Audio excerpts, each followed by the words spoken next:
మన శరీరంలోని ముఖ్యమైన గ్రంథుల్లో థైరాయిడ్ ఒకటి. ఈ పేరు చెబితేనే జనం జంకుతుంటారు. ప్రతిదానికి ఇబ్బందికర పరిస్థితి. థైరాయిడ్ ఒక్కసారి వచ్చిందంటే జీవితాంతం దాంతో సహజీవనం చేయాల్సిందే. మనిషి శరీరంలోని అన్ని రకాల జీవనక్రియలను నిర్వర్తించే థైరాయిడ్ హార్మోన్ క్రియలో ఏర్పడే లోపం వల్ల కలిగేదే ఈ థైరాయిడ్ సమస్య. ఈ సమస్య ఉత్పన్నమైనప్పుడు శరీరంలోని అన్ని రకాల జీవనక్రియల్లోనూ ఆటంకం ఏర్పడుతుంది. ఈ సమస్యలు అన్ని వయసుల వారికి రావచ్చు. 5 నుండి 8% మంది స్త్రీలలో అధికంగా థైరాయిడ్ సమస్యలుంటాయి. అధిక బరువు, డిప్రెషన్, ఎనర్జీ లెవెల్స్ తగ్గిపోవడం, గుండె జబ్బులు, యాంగ్జైటీ, హెయిర్ లాస్, శృంగార సమస్యలు, సంతానలేమి, కీళ్ల నొప్పులు, ఆర్థరైటిస్ వంటి ఆరోగ్య సమస్యలు తలెత్తుతాయి. థైరాయిడ్ పనితీరులో తేడా ఉందని తేలినట్లయితే వెంటనే చికిత్స తీసుకోవాలి.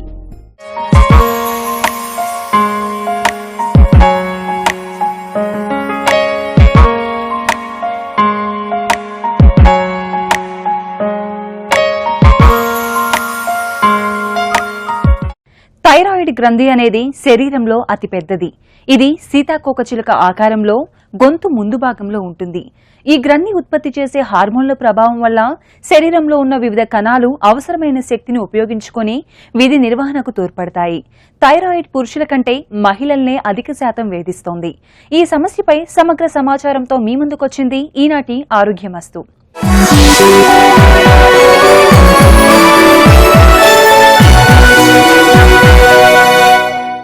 నేడు చాలామంది థైరాయిడ్ సమస్యతో బాధపడుతున్నారు. శరీరంలో అయోడిన్ శాతం తక్కువగా ఉండడం వల్లే ఈ సమస్య ఏర్పడుతుందని, థైరాయిడ్ యుక్తవయసు అమ్మాయిలకే అధికంగా సోకుతుందని తాజా అధ్యయనంలో తేలింది. ఇది మన శారీరక ఎదుగుదలలో ప్రధాన పాత్ర పోషిస్తుంది. థైరాయిడ్ గ్రంథిలో కొన్ని రకాల కారణాల వల్ల హైపో మరియు హైపర్ థైరాయిడిజం వంటి సమస్యలు రావచ్చు. ఇవి వారసత్వంగా కానీ మానసిక ఒత్తిడి, ఆందోళనల వలన రావచ్చు. థైరాయిడ్ గ్రంథిలో ఉండే హార్మోన్ల ఉత్పత్తి సరిగ్గా ఉండదు. అంటే T3, T4 హార్మోన్లు ఎక్కువ లేదా తక్కువ మొత్తంలో ఉత్పత్తి అవడం జరుగుతుంది. ఒక్కొక్కసారి థైరాయిడ్ గ్రంథిలో చిన్న చిన్న కాయల్లాంటివి ఏర్పడి అవి క్యాన్సర్లా కూడా మారవచ్చు. ముఖ్యంగా థైరాయిడ్ గ్రంథిలో వచ్చిన లోపాల వల్ల మానసిక, శారీరక ఎదుగుదల సమస్యలు తలెత్తడంతో పాటు అవయవాల పనితీరు కూడా దెబ్బతింటుంది. దీనికి గల స్పష్టమైన కారణాలు తెలియవు. థైరాయిడ్ గ్రంథి అన్నది ఒక థైరాయిడ్ హార్మోన్లు అన్న పదార్థం తయారు చేసే గ్రంథి ఇక్కడ ఉంటుంది. అందరికీ ఉంటుంది. మెడలో ఈ భాగంలో చిన్న సీతాకోక చిలుకలాగా ఓ చిన్న గ్రంథి ఈ 2 వైపులా ఉంటుందన్నమాట. అది దాని పని థైరాయిడ్ హార్మోన్ అన్న పదార్థాన్ని తయారు చేయడము. శరీరంలో ప్రతి కణానికి థైరాయిడ్ హార్మోన్ అవసరం చాలా ఉంది. వయసుకు నిమిత్తం లేకుండా థైరాయిడ్ హార్మోన్ అవసరం చాలా ఉంటుంది. ఈ థైరాయిడ్ గ్రంథి కానీ కొన్నిసార్లు ప్రాబ్లంలో పడినప్పుడు థైరాయిడ్ హార్మోన్ ఉత్పత్తి మీద ప్రభావం పడుతుంది. దీన్నే సామాన్యంగా థైరాయిడ్ ప్రాబ్లమ్స్ అంటారు. అంటే ఈ థైరాయిడ్ గ్రంథిలో రకరకాల మార్పులు వచ్చినప్పుడు రకరకాల థైరాయిడ్ ప్రాబ్లమ్స్ సామాన్యంగా ఉంటాయన్నమాట. సామాన్యంగా థైరాయిడ్ గ్రంథి నార్మల్గా పనిచేస్తుంటే బాడీ ఫిట్ అండ్ ఫైన్గా ఉంటుంది.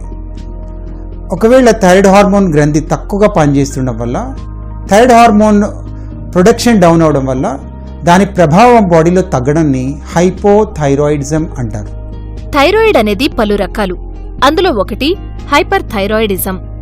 థైరాయిడ్ గ్రంథి పనిచేయాల్సిన దానికన్నా ఎక్కువగా పనిచేయడం ప్రారంభిస్తే దాన్ని హైపర్ థైరాయిడిజం అంటారు.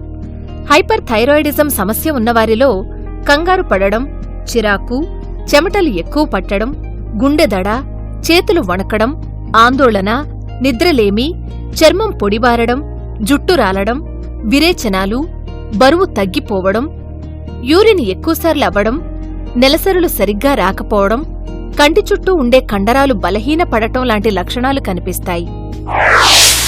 హైపర్ థైరాయిడిజం పేషెంట్లలో ప్రొడక్షన్ ఆఫ్ హార్మోన్ ఎక్కువ ఉండడం వల్ల వాళ్ళలో హీట్ జనరేషన్ ఎక్కువ ఉంటుంది. మెటబాలిజం పెరుగుతుంది. తద్వారా వీళ్ళకి ఆకలి ఎక్కువ ఉంటుంది. ఆకలి ఎక్కువ ఉన్నా, ఎక్కువ తిన్నా బరువు తగ్గిపోతూ ఉంటారు. సో వెయిట్ లాస్ ఉండడము, ఆకలి ఎక్కువ ఉండము, హార్మోన్ల ప్రభావం వల్ల కొద్దిగా చిరాకు, కోపము, తొందరగా యాజిటేషను, రెస్ట్లెస్నెస్, కొన్నిసార్లు డిప్రెషను, కొన్నిసార్లు అబ్నార్మల్ బిహేవియర్ మానసిక పరంగా ఉండే అవకాశం. అలాగే న్యూరలాజికల్ నరాల మీద ఎక్కువ ప్రభావం అవడం వల్ల కాళ్ళు చేతులు వణకడము, మళ్ళీ తీవ్రమైన గుండె ఎక్కువగా కొట్టుకోవడము, లేదా కొన్నిసార్లు గుండె గతి కొద్దిగా తప్పడం, అంటే rhythm disturbances of the heart అంటారు, ఇట్లాంటివి ఉండొచ్చు. లేక వీళ్ళకి ఆయాసం ఎక్కువ ఉంటుంది, నడకలో ఇబ్బందులు ఉంటాయి, కూర్చుని లేవడంలో ఇబ్బంది, ఎందుకంటే కండరాల మీద ప్రభావం వల్ల కండరాలు కాస్త వీక్ అయ్యి, బోన్స్ వీక్ అయ్యి, బాడీలో కాల్షియం తక్కువ ఉండి వీళ్ళలోని కండరాల ప్రాబ్లం ఉండము, సో వీక్నెస్ ఉంటుంది అన్నట్టు. అలాగే చిన్నపిల్లల్లో కాన్సన్ట్రేషన్ డిఫెక్ట్స్ ఉంటాయి, ఎదుగుదల లోపాలు ఉంటాయి, సన్నగా అయిపోవడం వల్ల వాళ్ళు కొద్దిగా టాల్ అండ్ థిన్ చిల్డ్రన్ ఉంటారు, బాగా కోపం చిరాకు ఉంటాయి, చదువు మీద దృష్టి పెట్టలేకపోవడం ఉంటుంది. అదే కొద్దిగా అడాల్సెంట్ గర్ల్స్లో అయితే ఇంతకు చెప్పిన లక్షణాలతో పాటు పీరియడ్ డిస్టర్బెన్సెస్ రావడము, అలాగే కొద్దిగా పెద్ద అయినప్పుడు అడల్ట్ ఉమెన్లో వాళ్ళలోని పీరియడ్ డిస్టర్బెన్స్తో పాటు ఫర్టిలిటీ ప్రాబ్లమ్స్ రావడము, లేకపోతే రిపీటెడ్ అబార్షన్స్ జరగడము, అదే కాస్త 35-40 ఇయర్స్ ఉమెన్లోని బాగా మానసికంగా తేడాలు రావడము, తీవ్రమైన మనోవేదన గురి కావడము, అదే మెనోపాజ్ ఏజ్లో అయ్యేసరికి బాగా డిఫరెంట్. సో వయసు తగ్గట్టు మార్పులు వస్తుంటాయి హైపర్ థైరాయిడ్ పేషెంట్లో. థైరాయిడ్ గ్రంథి పనితీరు మందగించినప్పుడు కలిగే లక్షణాలను హైపోథైరాయిడిజం అంటారు. ఈ సమస్య ఉన్నవారిలో అలసట, ఆయాసం మరియు మానసికంగా ఆత్మన్యూనతకు లోనవడం, మలబద్ధకం, చలిని తట్టుకోలేకపోవడం, జుట్టు మరియు చర్మం పొడిబారడం, ఏకాగ్రత తగ్గిపోవడం, ఒళ్ళు నొప్పులు, అకారణంగా బరువు పెరగడం లాంటి లక్షణాలు కనిపిస్తాయి. హైపోథైరాయిడిజం అంటే థైరాయిడ్ హార్మోన్ తగినంత లేవు కదా, సో వీళ్ళల్లో మెటబాలిజం తగ్గుతుంది. మెటబాలిజం తగ్గడం వల్ల వెయిట్ పెరుగుతుంది. వెయిట్ పెరుగుతూ బాడీలో రకరకాల మార్పులు వస్తాయి. అందులో భాగంగానే వాపులు, ముఖం వాపు, కాళ్ళ వాపు, తెలియకుండా బరువంతా హెవీగా ఉండడము, వాపు నీరు చేరడము, అట్లా ఉండడం ఒకటి. కాళ్ళు చేతులు తిమ్మిళ్ళు రావడము, నరాల మీద కొద్దిగా ప్రాబ్లమ్స్ ఉండి వాళ్ళకు తీవ్రంగా తొందరగానే అలసిపోతుంటారు. అదే ఎక్సర్సైజ్ చేస్తున్నా ఇంతకుముందు బాగా చేసేవాళ్ళమండి, అదే ఎక్సర్సైజ్ చేస్తుంటే ఇప్పుడు తొందరగా అలసిపోతున్నాను, కండరాలు నొప్పులు ఉంటున్నాయి, అలా రకరకాలుగా చెప్తారు. వీళ్ళల్లో కూడా ఆందోళన, భయము, లేకుంటే మానసిక పరంగా కొద్దిగా డిప్రెషన్ లాంటి ఫీచర్స్ కొంతమందిలో ఉండొచ్చు. హషిమోటోస్ థైరాయిడైటిస్ ఇది జీవనక్రియల అసమతుల్యత వల్ల వచ్చే థైరాయిడిజం. దీనిలో థైరాయిడ్ గ్రంథికి వ్యతిరేకంగా యాంటీబాడీస్ ఉత్పన్నమయ్యి థైరాయిడ్ గ్రంథిని సక్రమంగా పనిచేయనివ్వవు. థైరాయిడ్ గ్రంథిలో వాపు రావడాన్ని గైటర్ అంటారు. కొన్ని సందర్భాలలో దీని పరిమాణం కంటే రెండింతలు పరిమాణం వాపు వచ్చి స్వరపేటిక పైన ఒత్తిడి పెరగడం వల్ల స్వరంలో మార్పు వస్తుంది. థైరాయిడ్ సమస్యకు ప్రధాన కారణం శరీరంలోని హార్మోన్ల అసమతుల్యత. ఎప్పుడైతే థైరాయిడ్ లెవెల్స్ ఎక్కువగా ఉంటాయో ఆ సమయంలో అనేక ఆరోగ్య సమస్యలను ఎదుర్కోవాల్సి వస్తుంది. కాబట్టి థైరాయిడ్ లక్షణాలను గుర్తించిన వెంటనే ట్రీట్మెంట్ తీసుకోవటం చాలా అవసరం. ఈ సమస్యలను ఆదిలోనే గుర్తిస్తే మెరుగైన చికిత్సను అందించి పూర్తిగా నయం చేయొచ్చు. థైరాయిడ్ సమస్య అనేది ప్రధానంగా స్త్రీలలోనే కనిపిస్తుంది. నెలసరి సమస్యలతో పాటు ముఖ్యంగా థైరాయిడ్ గ్రంథిలో వచ్చిన లోపం వల్ల మానసిక ఎదుగుదల మరియు మానసిక లోపాలు కూడా ఎక్కువగా గమనిస్తూ ఉంటాం. ఈ సమస్య ఉన్నవారు విపరీతంగా బరువు పెరుగుతారు. శరీరానికి అందాల్సిన అయోడిన్ సరైన పరిమాణంలో అందకపోతే ఈ థైరాయిడ్ గ్రంథిలో లోపం తలెత్తుతుంది. అలాగే పిట్యూటరీ గ్రంథి స్రావం అందకపోయినా థైరాయిడ్ గ్రంథి పనితీరులో ఆటంకం కలుగుతుంది. మగవారిలో ఈ సమస్య చాలా తక్కువ సందర్భాల్లో కనిపిస్తుంది. థైరాయిడ్ లోపం తల్లి బిడ్డలకు శాపంగా మారుతుందా అనే విషయాలపై వైద్యుల స్పందనేమిటో చూద్దాం. ఈ థైరాయిడ్ ప్రాబ్లమ్స్ వయసు పరంగా మార్పులు ఉంటాయి కాబట్టి గర్భస్థ శిశువుగా థైరాయిడ్ గ్లాండ్ ప్రాబ్లం ఉండి గ్రంథి పనిచేయక సరిగా తయారవునప్పుడు గర్భస్థ శిశువుగా హార్మోన్లకు మాత్రం తక్కువ అవైలబుల్ అయినప్పుడు ఇదే పిల్లలు పుట్టిన వెంటనే కన్జెనిటల్ హైపోథైరాయిడిజం అని లైఫ్ లాంగ్ థైరాయిడ్ సమస్యతో బాధపడతారు. ఈ థైరాయిడ్ హార్మోన్లు మెదడుకు మెచ్యూరిటీకి, శారీరక ఎదుగుదలకు చాలా అవసరం కాబట్టి చిన్న వయసులో కానీ ఎఫెక్ట్ అయితే కన్జెనిటల్ హైపోథైరాయిడిజం చిన్న బై బర్త్ ఎఫెక్ట్ అయితే వీళ్లకు లాంగ్ టర్మ్ చాలా ప్రాబ్లమ్స్ వస్తాయి. కాబట్టి పుట్టిన వెంటనే గుర్తించి వాళ్ళను వెంటనే చికిత్స చేస్తే అన్ని విధాల ఈ పిల్లలు సహజంగా ఎదిగే అవకాశం ఉంటుంది. సో అది చిన్నపిల్లల్లోని పుట్టిన వెంటనే థైరాయిడ్ హార్మోన్ల స్క్రీనింగ్ టెస్ట్ అని చేస్తారు. అది అందరికీ చేస్తుంటాం ఈ కాలంలో. కాకుంటే ఇండియా చాలా పెద్దది, రకరకాల ప్లేస్లో డెలివరీలు అవుతుంటాయి కాబట్టి కామన్గా ఇప్పుడు చెప్పేది ఏంటంటే ఆల్రెడీ థైరాయిడ్ మదర్స్ కానీ డెలివరీ జరిగిన వెంటనే వాళ్ళ బిడ్డలకు థైరాయిడ్ హార్మోన్ల స్క్రీనింగ్ పరీక్ష చేస్తారు. New born thyroid hormone screening తొందరగా పట్టుకొని వాళ్ళకి అప్పటికప్పుడు ట్రీట్మెంట్ చేస్తే ఇతరత్ర ప్రాబ్లం లేనట్టు.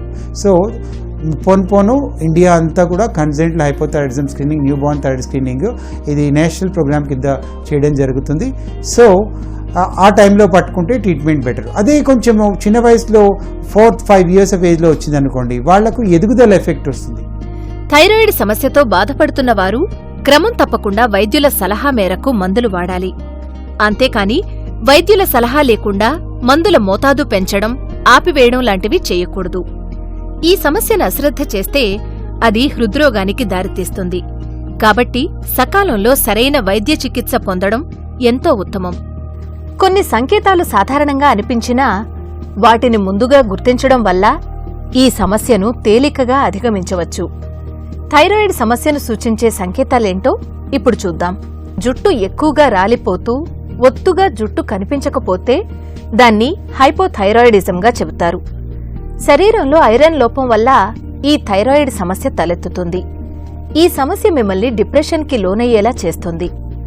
ఆందోళన, అలసట, చిరాకు వంటి సమస్యలు ఎక్కువగా కనిపిస్తాయి. అదేవిధంగా ఎవరైనా ఎక్కువగా నిద్రపోతున్నట్లయితే మాత్రం అలర్ట్ అవ్వాల్సిందే. రోజంతా నిద్రమత్తులో ఉండేలా చేస్తుంది థైరాయిడ్.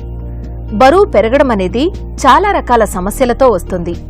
కానీ ఉన్నట్టుండి బరువు పెరిగిపోయారంటే వెంటనే థైరాయిడ్ టెస్ట్ చేయించుకోవడం మంచిది. గొంతులోనే థైరాయిడ్ ఉంటుంది కాబట్టి అక్కడ నొప్పిగా ఉందంటే తప్పనిసరిగా థైరాయిడ్ టెస్ట్ చేయించుకోవాలి. హై బ్లడ్ ప్రెషర్ కూడా థైరాయిడ్కి కారణమవుతుంది. బ్యాడ్ కొలెస్ట్రాల్ ఎక్కువగా ఉండడం వల్ల గుండె ఫెయిల్యూర్ సమస్యలకు కారణమవుతుంది. ఈ సమస్య వలన సెక్షువల్ ఇంట్రెస్ట్ కూడా ఉండదని తాజా అధ్యయనాల్లో వెల్లడైంది. థైరాయిడ్ సంబంధమైన లక్షణాలు పూర్తిగా సంపూర్ణంగా లేకుండా కూడా థైరాయిడ్ గ్రంథి తక్కువగా పనిచేయడాన్ని, తొందరగా పట్టుకోవడాన్ని సబ్క్లినికల్ హైపోథైరాయిడిజం అంటారు. ఇటువంటి పేషెంట్స్ కూడా రివర్సిబుల్ ఇన్ఫర్టిలిటీ ఉండొచ్చు, పీరియడ్ డిస్టర్బెన్సెస్ ఉండొచ్చు, వెయిట్ గెయిన్ అవ్వచ్చు.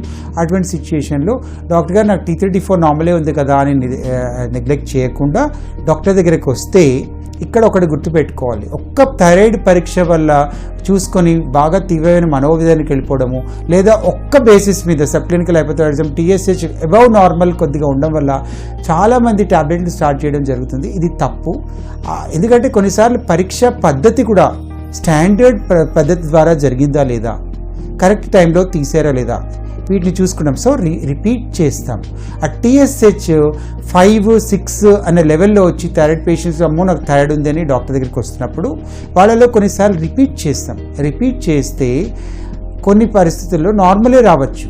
పేషెంట్కి థైరాయిడ్ సంబంధించిన వ్యాధి లక్షణాలు ఉండకపోవచ్చు. ఆ పరిస్థితిలో పేషెంట్ ట్రీట్మెంట్ అవసరం ఉండకపోవచ్చు. అబ్జర్వ్ చేస్తామమ్మా ఏం చెప్తాం. కొన్నిసార్లు మాత్రం రిపీట్ చేస్తే నార్మల్ ఎక్కువ వచ్చినా లేకుంటే యాంటీబాడీస్ ఎక్కువనా డెఫినెట్గా అప్పుడు టాబ్లెట్ ఇస్తాం. ప్రస్తుత జీవన విధానం వేగవంతం కావటం, ఒత్తిడి పెరిగిపోవటం, శారీరక శ్రమ తగినంత లేకపోవటం, పౌష్టికాహార లోపం వలన థైరాయిడ్ వ్యవస్థలో మార్పులు రావటం వలన థైరాయిడ్ సమస్యలు మొదలవుతాయి. కుటుంబ చరిత్రలో థైరాయిడ్ సమస్యలు ఉన్నప్పుడు కూడా తర్వాత తరంలో వారికి రావచ్చు. అయోడిన్ లోపం వల్ల కూడా థైరాయిడ్ సమస్యలు వస్తాయి. పార్షియల్ థైరాయిడెక్టమీ వల్ల పిట్యూటరీ గ్రంథిలో వచ్చే వ్యాధుల వల్ల కూడా థైరాయిడ్ సమస్యలు వస్తాయి. థైరాయిడ్ సమస్యను అధిగమించాలంటే కాల్షియం ఉన్న ఆహారాన్ని తీసుకోవాలి. థైరాయిడ్ సమస్యకు వయసును బట్టి వైద్యం ఉంటుంది. చిన్న వయసులో ఉంటే వైద్యుల పర్యవేక్షణలో యాంటీ థైరాయిడ్ మందులు వాడాల్సి ఉంటుంది. 45 ఏళ్లలోపు ఉన్నవారిలో అవసరాన్ని బట్టి ఆపరేషన్ చేయాల్సి రావచ్చు. రేడియం ఎబిలేషన్ సాధారణ ట్రీట్మెంట్లో భాగమైపోయింది. సర్జరీ కూడా కొన్ని చోట్ల చేస్తారు. చికిత్స తీసుకునేటప్పుడు ప్రత్యేకమైన జాగ్రత్తలు తీసుకోవలసి ఉంటుంది. థైరాయిడ్ సమస్య ఉన్నవాళ్లు T3, T4, TSH hormone levels ను తెలుసుకునేందుకు రక్త పరీక్షలు చేయించుకోవాలి. కొంతమంది థైరాయిడ్ పేషెంట్లో ఈ యాంగ్జైటీ, పానిక్ డిజార్డర్స్ ఉంటే దానికి కూడా ట్రీట్మెంట్ చేస్తే అప్పుడు పూర్తి ట్రీట్మెంట్ వస్తుంది.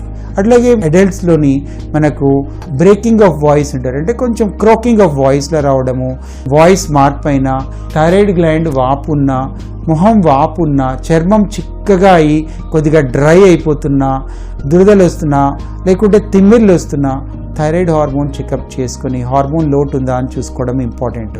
ఇటువంటి సిచ్యుయేషన్లో డాక్టర్ దగ్గరికి వెళ్ళినప్పుడు డాక్టర్ సామాన్యంగా మీ ఫ్యామిలీలో ఎవరికైనా ఉన్నదా అండి అని అడుగుతారు. వెయిట్ ఏ విధంగా పెరుగుతున్నారు, మళ్ళీ వాపు సంగతి ఏంటి, ఎగ్జామినేషన్ చేసి ఇతరత్ర ఏమైనా ప్రాబ్లమ్స్ ఉన్నాయా చూసి పరీక్షలు రాస్తారు. ఆ పరీక్షల్లో thyroid hormones T3, T4, TSH అవసరాన్ని బట్టి ఓన్లీ TSH చేస్తారు, లేకపోతే T3, T4 కూడా యాడ్ చేస్తారు. ఇప్పుడు అన్ని రకాల శరీర భాగాలకు సంబంధించిన క్యాన్సర్లు ఎక్కువగానే కనిపిస్తున్నాయి. వాటిలో థైరాయిడ్ క్యాన్సర్ ఒకటి. ఇటీవలి కాలంలో థైరాయిడ్ సమస్యలతో బాధపడేవాళ్లు ఎక్కువ అవుతున్నారు. ఇప్పుడు థైరాయిడ్ క్యాన్సర్ పేషెంట్లు కూడా అక్కడక్కడా కనిపిస్తూనే ఉన్నారు. థైరాయిడ్ క్యాన్సర్ అని తెలిసినా తర్వాత భయపడిపోతున్నారు. కానీ ఇప్పుడు అలా భయపడాల్సిన పని లేదు. ఆధునిక క్యాన్సర్ చికిత్సలు, సర్జరీ తర్వాత కూడా ఆరోగ్యకరమైన జీవితం గడిపేందుకు ఆస్కారం కల్పిస్తున్నాయి. అయితే తొలిదశలోనే డాక్టర్ని సంప్రదించడం ద్వారా ఈ సమస్యను అధిగమించడం సులువవుతుంది. థైరాయిడ్ గ్రంథి కొందరిలో తక్కువగాను, మరికొందరిలో ఎక్కువగాను పనిచేస్తుంది. ఒకవేళ ఎక్కువగా పనిచేస్తే కొన్ని మందుల ద్వారా ఆ వేగాన్ని నియంత్రించి రేడియో అయోడిన్ థెరపీ గానీ, సర్జరీ గానీ చేయడం ద్వారా సాధారణ స్థితికి తీసుకురావచ్చు. రేడియో ఐడిన్ ఎప్పుడు చేస్తామంటే, బేసికలీ రేడియో ఐడిన్తో అడ్వాంటేజెస్ ఏంటంటే, రేడియో ఐడిన్ అన్న లవణము థైరాయిడ్ హార్మోన్ తయారీకి అవసరం పడుతుంది కాబట్టి రేడియో ట్యాగ్డ్ ఐడిన్ ఇచ్చి ఒక మందు క్యాప్సూల్ రూపేణ ఇస్తారు. ఇస్తే అది వెళ్ళి రక్తంలో చేరి థైరాయిడ్ గ్లాండ్లో కూర్చొని అక్కడి నుంచి రేడియో యాక్టివ్ కిరణాలను విడుదల చేసి మెల్లగా థైరాయిడ్ గ్లాండ్ని తక్కువ చేస్తుంది, దాన్ని డిస్ట్రాయ్ చేస్తుంది. అంటే హైపర్ థైరాయిడ్ నుంచి హైపోథైరాయిడిజంకి పర్మనెంట్గా మార్చడానికి రేడియో ఐడిన్ అనే ట్రీట్మెంట్ తీసుకుంటాము. ఇది సింపుల్, ఒక మందు వేసుకుంటే సరిపోతుంది. దీని సైడ్ ఎఫెక్ట్స్ ఉండవు. ఇతరత్ర క్యాన్సర్ ట్రీట్మెంట్స్కి వాటికి రేడియోథెరపీ ఏదైతే ఉందో అది వేరు, ఇది వేరు. కొంతమందికి రేడియోయిడిన్ ఇవ్వడం కూడా ఇబ్బంది ఉంటుంది. పెద్దగా థైరాయిడ్ గ్లాండ్ గాయిటర్ ఉండి హైపర్ థైరాయిడిజం ఉంటుంది అనుకోండి, వాళ్ళకి రేడియోయిడిన్ ఇస్తే ఇతరత్ర దానివల్ల ప్రాబ్లమ్స్ ఉంటాయి. కాబట్టి అటువంటి అప్పుడు యాంటీ థైరాయిడ్ మెడికేషన్స్ సక్రమంగా పనిచేయనప్పుడు థైరాయిడ్ సర్జరీ చూస్ చేస్తారు. థైరాయిడ్ సర్జరీ హైపర్ థైరాయిడిజం పేషెంట్స్లో గ్లాండ్ ఎక్కువగా ఉంది, రేడియోయిడ్ని ఇస్తే ఇబ్బంది అవుతుంది అన్నప్పుడు యాంటీ థైరాయిడ్ మెడికేషన్స్ ఇచ్చి నార్మల్ లెవెల్ చేసి సర్జరీకి ప్రిపేర్ చేసి ఆపరేషన్ చేస్తాం. During operation, after operation 4 to 2-3 days క్లోజ్గా మానిటర్ చేసి ఏమైనా ప్రాబ్లమ్స్ వస్తే ట్రీట్మెంట్ చేసుకుంటాం.